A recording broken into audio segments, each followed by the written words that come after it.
Hello everyone, हम discuss कर रहे हैं मॉडल्स। मॉडल्स होती है हेल्पिंग वर्ब्स। क्या होती है? Helping verbs.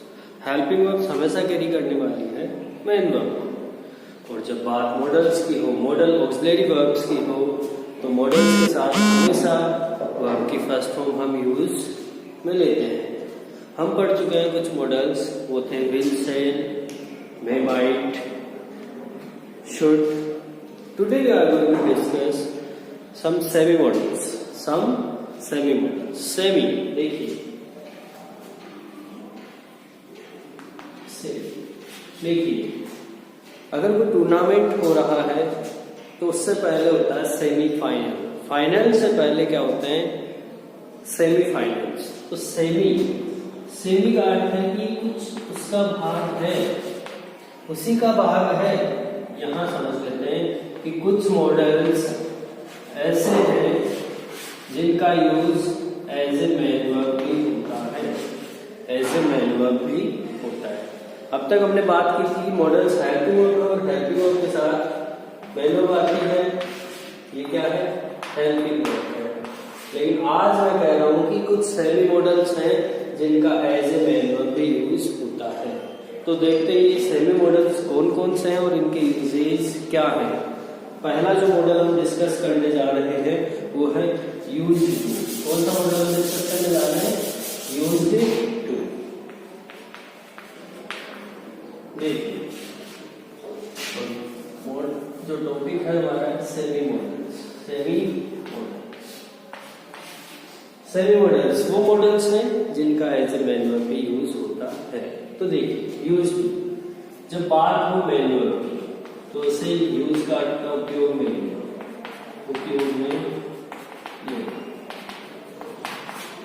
उपयोग करना वो होता है यूज। लेकिन जब बात यूज्ड टू की हो तो ये बन जाता है मॉडल, और इसका पहला जो यूज है वो है रेगुलर एक्टिविटी इन पास्ट। ऐसा कोई काम जो पास्ट में कंटिन्यू हुआ करता था। जब हमने वुड की बात की थी, वुड में कहा था कि कोई काम कभी कभार हुआ करता था, वुड। कोई काम रेगुलर हुआ करता था। हम बात करने वाले हैं यूज्ड टू की। तो देखिए क्या हुआ? For regular activity in past. ऐसा कोई काम जो पास्ट में रेगुलर हुआ करता था। देखिए, मैं दो एग्जाम्पल देने वाला हूं, दोनों का अर्थ देखते हैं। We would meet at the bank of river. और एक सेंटेंस मैंने कहा he used to steal money. देखिए, जो पहला सेंटेंस है, अगर इसकी बात करें तो उसमें मैंने कहा है कि हम नदी किनारे मिला करते थे।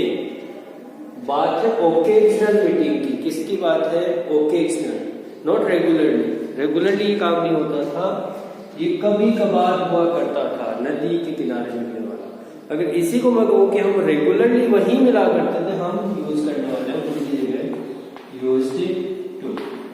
ठीक है, सेकंड एग्जांपल यही कर रहा है, he used to steal money. वो पैसा चुराया करता था। और ये एक्टिविटी कैसी है? रेगुलर एक्टिविटी है, पास्ट में कि ऐसा हुआ करता था। I used to bunk off class. मैं क्लास बंक किया करता था, ये मेरी रेगुलर एक्टिविटी थी। I used to save money in piggy bank. गुल्लक में पैसे बचाया करता था। I used to play marbles in my childhood days. मेरे बचपन के दिनों में मैं कंचियां खेला करता था। जितने भी एग्जाम्पल्स मैंने आपके सामने रखे हैं, सारे एग्जाम्पल्स बता रहे हैं कि पास्ट में काम एक बार से ज्यादा हुआ करता था। It's mean I was regular in those activities. मैं इन सभी एक्टिविटीज में क्या था? रेगुलर था। इसीलिए जो पहला यूज होने वाला यूज टू का वो होगा for regular activity in past. देखिए, पहला यूज हम पढ़ चुके हैं। देखिए, पास्ट स्टेट या सिचुएशन। स्टेट यानी स्थिति, सिचुएशन भी स्थिति।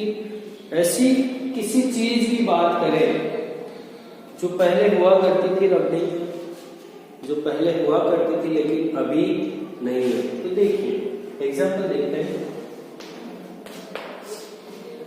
हाँ, try to understand my example. I have been settled in America. मैं अमेरिका में सेटल हो चुका हूँ। I have came back after 5 years। और 5 साल बाद में वापस आया हूँ to my residence in India. जो मेरा घर है वहां मैं वापस आया हूँ। और मैंने बताया कि यहाँ एक पेड़ हुआ करता था। एक जगह को मैंने पॉइंट आउट करते हुए कहा कि यहाँ एक पेड़ हुआ करता था, यहाँ एक मंदिर हुआ करता था। देखिए, there used to be a temple. यहाँ एक मंदिर हुआ करता था, मतलब अब नहीं है वो।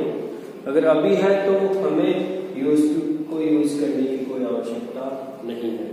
यहाँ मैंने बात की कि पास्ट स्टेट, पहले कोई स्थिति बनी हुई रहती थी वहां, लेकिन अब नहीं है। इसमें पहले वहां मंदिर हुआ करता था लेकिन अभी नहीं है। ऐसी सिचुएशन में हम यूज करने वाले हैं यूज टू। देखिए नंबर 3 की बात कर लेते हैं, समझने की कोशिश करें। देखिए अब तक यूज टू के बाद कौन सा हमारी फर्स्ट फॉर्म, कौन सा हमारी फर्स्ट फॉर्म। लेकिन अगर बात हो एडिक्शन, इसकी बात हो एडिक्शन। एडिक्शन होता है लत। क्या होती है? लत। अगर किसी चीज की लत में हो और प्रेजेंट में जब बात हो कंटिन्यूस की हो तो उसकी हेल्पिंग वर्ब के साथ अगर हम सेंटेंस बनाते हैं यूज टू का तो इस तरीके से होगा, I am use to drinking. मतलब मुझे किस चीज की लत है? ड्रिंकिंग की लत है, शराब पीने की लत है। अगर इस प्रकार का सेंटेंस बनाते हैं तो एडिक्शन को शो करने के लिए भी यूज टू का यूज होता है। लेकिन यहाँ वर्ब की कौन सी फॉर्म आ रही है? आईएनजी फॉर्म आ रही है। इसे टू प्रीपोजिशन का एक्सेप्शन कहा जा सकता है। क्या कहा जा सकता है? जो टू प्रीपोजिशन है उसका एक्सेप्शन भी कहा जा सकता है। कि टू के बाद हमने देखा था कि फर्स्ट फॉर्म ही आ रही है अब तक, लेकिन यहाँ क्या दिखी आपको? वर्ब की आईएनजी फॉर्म। चलिए बात करते हैं अगले सेमी मॉडल। बात करते हैं अगले सेमी मॉडल की। और जो अगला सेमी मॉडल है वो है डेयर। किसकी बात है? डेयर की बात है। देखिए डेयर, अगर ओनली डेयर है मतलब उसमें हिम्मत है। हिम्मत को कहेंगे करेज, COURAGE, करेज, साहस है उसमें। तो देखिए अगर ओनली डेयर है तो to have courage, to have मतलब उसके साहस है। Dare not, lack of courage, साहस की कमी होना। अगर ओनली डेयर के साथ आ रहा है तो हिम्मत की बात होगी और डेयर नॉट आ गया मतलब उसमें हिम्मत नहीं है। तो देखिए क्या है जो एक्चुअल हम यूज करने वाले हैं डेयर नॉट का। किसका पढ़ने वाले हैं? डेयर नॉट का। इससे बहुत सारे सेंटेंसेस बनते हैं। तो देखिए एक एग्जांपल देखिए, मैंने बात की I dare not, I dare not मतलब उसमें साहस नहीं है। I dare not talk to him, मुझे उससे बात करने की हिम्मत नहीं है। मतलब मुझ में इतनी हिम्मत नहीं है कि मैं उससे बात कर सकूं। I dare not talk to him, I dare not talk to him. और देखिए इसी को अगर हम क्या करते हैं? एक्सटेंड, एक्सटेंड का अर्थ है फैलाव। अगर इसी को हम क्या करते हैं? इसी सेंटेंस को एक्सप्लेन करते हैं, फैलाते हैं तो क्या होगा? मैं कह सकता हूँ I dare not talk to him in loud tone, मैं उससे ऊंची आवाज में बात नहीं कर सकता। क्या नहीं कर सकता? मैं उससे ऊंची आवाज में बात नहीं कर सकता हूँ। देखिए अब ओनली डेयर की बात हो, किसकी बात हो? Only dare. इसका यूज चैलेंज देने के लिए भी कर सकते हैं।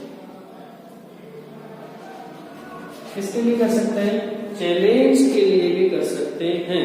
चैलेंज क्या है कि क्या आप में हिम्मत है ये करने की। मैं कहता हूँ I dare you to jump. मैं कहता हूँ कि आप क्या कर दो, जंप लगा दो। देखो I dare you to call him. देखिए यहाँ क्या आ रहा है, ऑब्जेक्ट आ रहा है। क्या आ रहा है, ऑब्जेक्ट। डेयर किसे दिया जा रहा है, ऑब्जेक्ट को दिया जा रहा है। और क्या दिया जा रहा है, उसे कॉल करने का। I dare you to call him.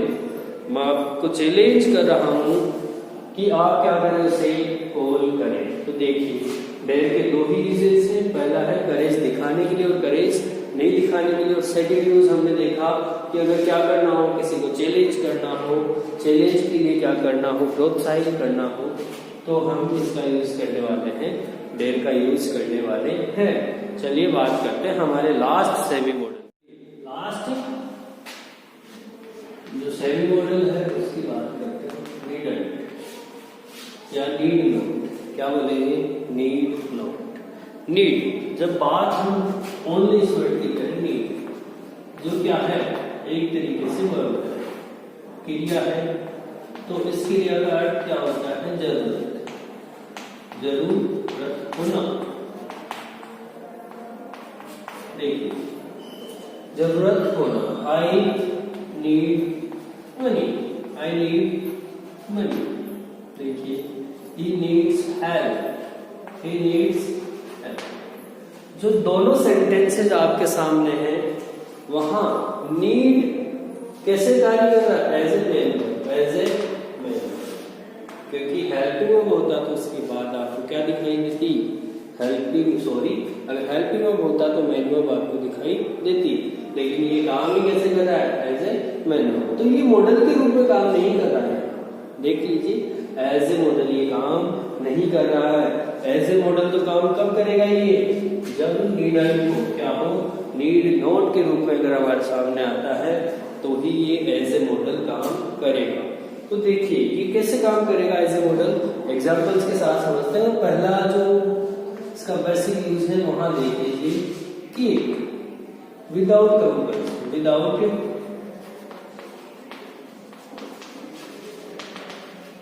Compulsion मतलब बिना मजबूरी के, बिना मजबूरी के, या हम कह सकते हैं ऑब्लिगेशन।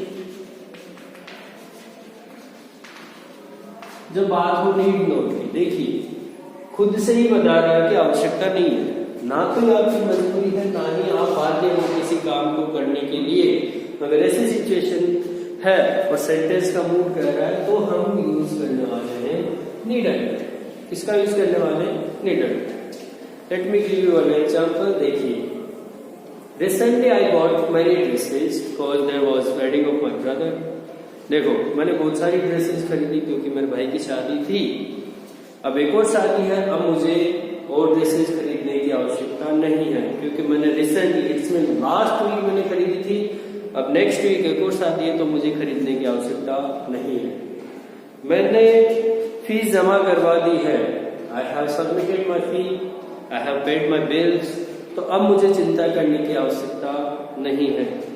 इट्स मीन ये बाध्यता नहीं रही है, ना ही किसी प्रकार की कंपल्सन रही है मेरे साथ। जब बात हो आवश्यकता की, किसकी हो, आवश्यकता की हो। तो देखिए एग्जाम्पल देखिए, you needn't worry, you needn't worry, आपको चिंता करने की आवश्यकता नहीं है। देखिए नीडेड के बाद क्या है, वर्ब की फर्स्ट फॉर्म है और मॉडल के साथ हमेशा फर्स्ट फॉर्म आती है, फर्स्ट फॉर्म आती है। यू नीडंट वरी, आपको चिंता करने की जरूरत नहीं है, आपको चिंता करने की जरूरत नहीं है। You needn't buy more vegetables, मैंने कहा कि आपको और सब्जियां खरीदने की आवश्यकता नहीं है। देखिए नीडेड। डियर स्टूडेंट्स, आज हमने बात की है सेमी मॉडल्स। सेमी मॉडल्स क्या है आप समझ ही चुके होंगे कि अगर ओनली मॉडल की बात हो तो ये as a helping verb behave करता है। किस तरीके से बिहेव करेगा, एज ए हेल्पिंग वर्ब। लेकिन आज जो मॉडल्स हमने पढ़े हैं वो एज ए मैन वर्ब भी बिहेव कर रहे हैं। आपके सामने एग्जाम्पल लिखा हुआ है नीडेंट का। अगर ओनली नीड है तो ये किसी की आवश्यकता को बता रहा है, आई नीड मनी, मुझे पैसे की जरूरत है, और ये कैसे बिहेव कर रहा है एज ए मैन वर्ब। लेकिन जब बात हो एज ए मॉडल की तो एज ए मॉडल की बिहेव करेगा जब नीड नोट हो। क्या हो? नीड नोट हो, और नोट उसी के साथ लगता है जो क्या हो? हेल्पिंग वर्ब हो। क्या हो? हेल्पिंग वर्ब हो। हेल्पिंग वर्ब के बाद क्या आती है हमारे सामने? Man verb. कुछ एग्जांपल्स हैं आपके सामने। यू नीडंट वरी, आपको चिंता करने की आवश्यकता नहीं है। इस सेंटेंस में नीडंट बिहेव कर रहा है as a model, as a model. तो पिक्चर सामने है कि एज ए मॉडल बिहेव करेगा तो मैन वर्ब आएगी और मैन वर्ब की फर्स्ट फॉर्म आएगी, और एज ए मॉडल बिहेव नहीं कर रहा है तो उसके आगे किसी प्रकार की मैन वर्ब नहीं आएगी, क्योंकि वो खुद से क्या है? मैन वर्ब है। Thanks for watching.